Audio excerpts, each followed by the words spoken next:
James the red engine still fell down in the dumps. The other engines took no notice. James made such a racket regularly that they were happy for the peace and quiet.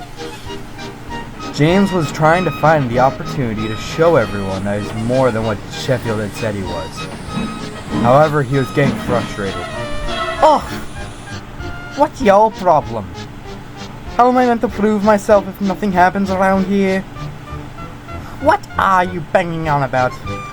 Nothing a small little engine like you would understand.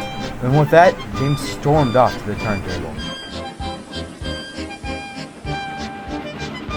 He bitterly banged into the waiting tankers, ready to haul them to the end of the line.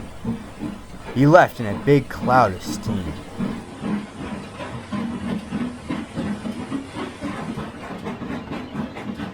James snorted down the line, the entire time saying, "Prove yourself, prove yourself." The driver was just getting worried when they spotted a man waving a red flag. A train could be seen behind him, and James came to a complete stop.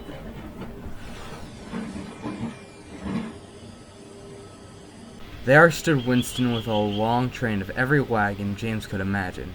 "Goodness me, what happened here?" "Poor fellow broke down just near the next signal. Can you please go get him?" "But we've got our own train." "Right away, sir." "Oh, thank goodness, you're a lifesaver." James ran around to the front of Winston, who was looking very sorry for himself. "Are you sure we can manage this?" "Henry said I got to prove myself. I'll do this or bust." "Bust is more likely." From far behind they could hear the guards whistle.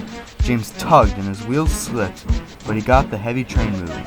Very slowly, James dragged the train along the line.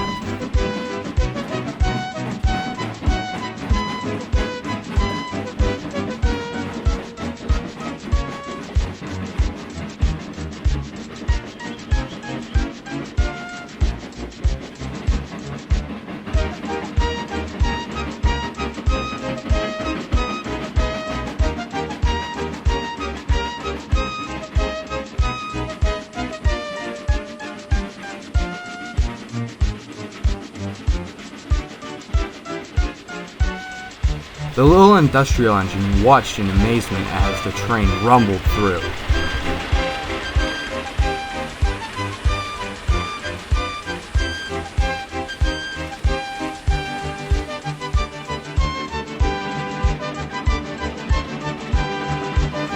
Finally, they came to the end of the line. The engine for the other railway watched in shock as James dragged Winston into the yard.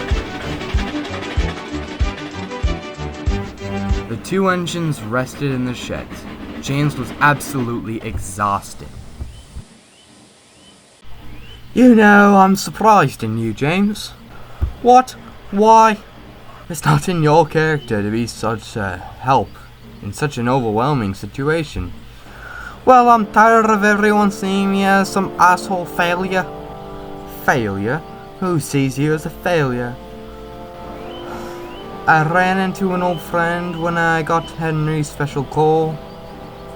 He told me I was an experiment, a failure at that." Oh, I see. Yes, our design was a failure. They wanted to make 4 of us to test such a design, but by the time 2 of us were done, they had their results and the other 2 were scrapped before completion.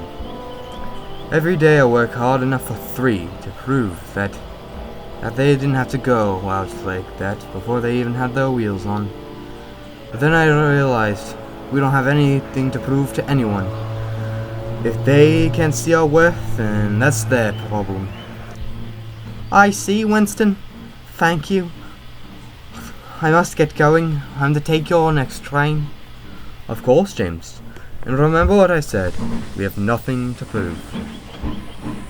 James did remember. To this day, he has never forgotten Winston's advice on self-worth.